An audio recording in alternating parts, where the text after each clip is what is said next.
Alors bonjour, je m'appelle Vincent Fauchou, je suis avocat au barreau de Paris, je suis associé du cabinet DDG et j'exerce dans le domaine de la propriété intellectuelle et des technologies avancées, et en particulier de l'intelligence artificielle.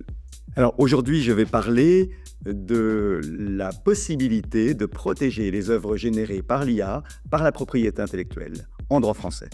Et cette intervention, elle sera confrontée à d'autres interventions en droit italien, en droit américain, en droit canadien, en droit chinois. Voilà, l'objectif étant de montrer un fil conducteur et peut-être aussi des différences. Je pense qu'il n'y a aucun obstacle en droit français à l'admission de la protection par la propriété intellectuelle des œuvres générées par l'IA. Le seul obstacle est peut-être dans nos têtes, parce que nous sommes les juristes toujours un peu conservateurs, un peu trop conservateurs, mais en réalité, je pense que nos règles de droit ne sont absolument pas un obstacle, comme l'a d'ailleurs montré le droit chinois ou plus récemment le droit italien. À l'évidence, allié, parce que je crois qu'il faut qu'on soit tourné vers le futur, toujours en considérant que, évidemment, l'âme humaine, c'est le cœur de la création, donc il y aura toujours une âme humaine, mais l'IA finalement n'est qu'un outil certes très sophistiqué, un outil très performant, mais un outil au même titre que l'appareil photo ou le burin à l'époque de la sculpture. Donc il faut qu'on sache l'utiliser et pour donner, comme disait le juriste, l'empreinte de la personnalité du créateur.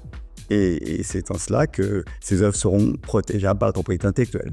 Alors, je n'en ai pas un souvenir très précis, mais il s'agissait sans aucun doute de l'usage de ChatGPT au moment de son lancement grand public.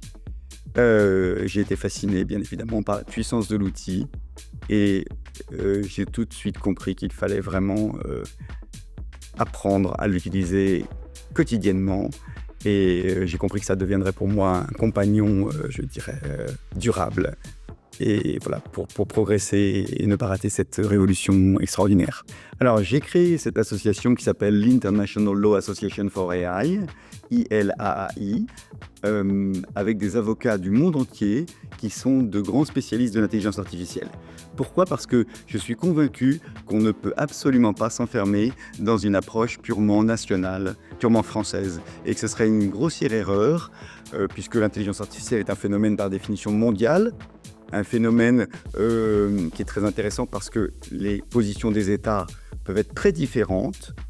Par exemple, Singapour a adopté récemment une loi qui est très très favorable à l'intelligence artificielle. Et donc je trouve que ces confrontations de différentes lois dans différents pays, elles nous ouvrent l'esprit et elles évitent de nous enfermer dans des certitude purement nationale. Donc j'ai créé cette association International Law Association for AI parce que je pensais qu'il y avait un manque de partage avec les avocats du monde entier, qu'ils soient en Inde, à Singapour, à Tokyo, en Malaisie, aux États-Unis, en Chine. Donc on a cette chance incroyable de partager en temps réel une actualité qui va à 200 à l'heure. Et j'ai trouvé qu'avec l'IA Summit à Paris, c'était mon rôle, je dirais, au sein de cette association, de créer un événement précisément au même moment que l'IA Summit, qui soit un side event, et dans un lieu comme We Are, qui est le symbole pour moi de la création et des rencontres autour de la création. Pour moi, ça faisait sens en tant que membre de We Are de créer un événement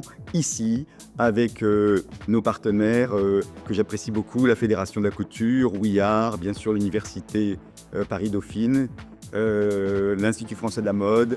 Donc pour moi, c'était comme une évidence de rapprocher, de contribuer à notre modeste mesure, à rapprocher toutes ces expertises pour faire un magnifique sommet au moment de l'IA Summit à Paris. Je m'appelle Vincent Fauchou, voilà, je suis avocat au barreau de Paris, mais aussi membre de We Are depuis un peu plus d'1 an et je dois dire que c'est une source d'inspiration quotidienne qui est extrêmement rafraîchissante.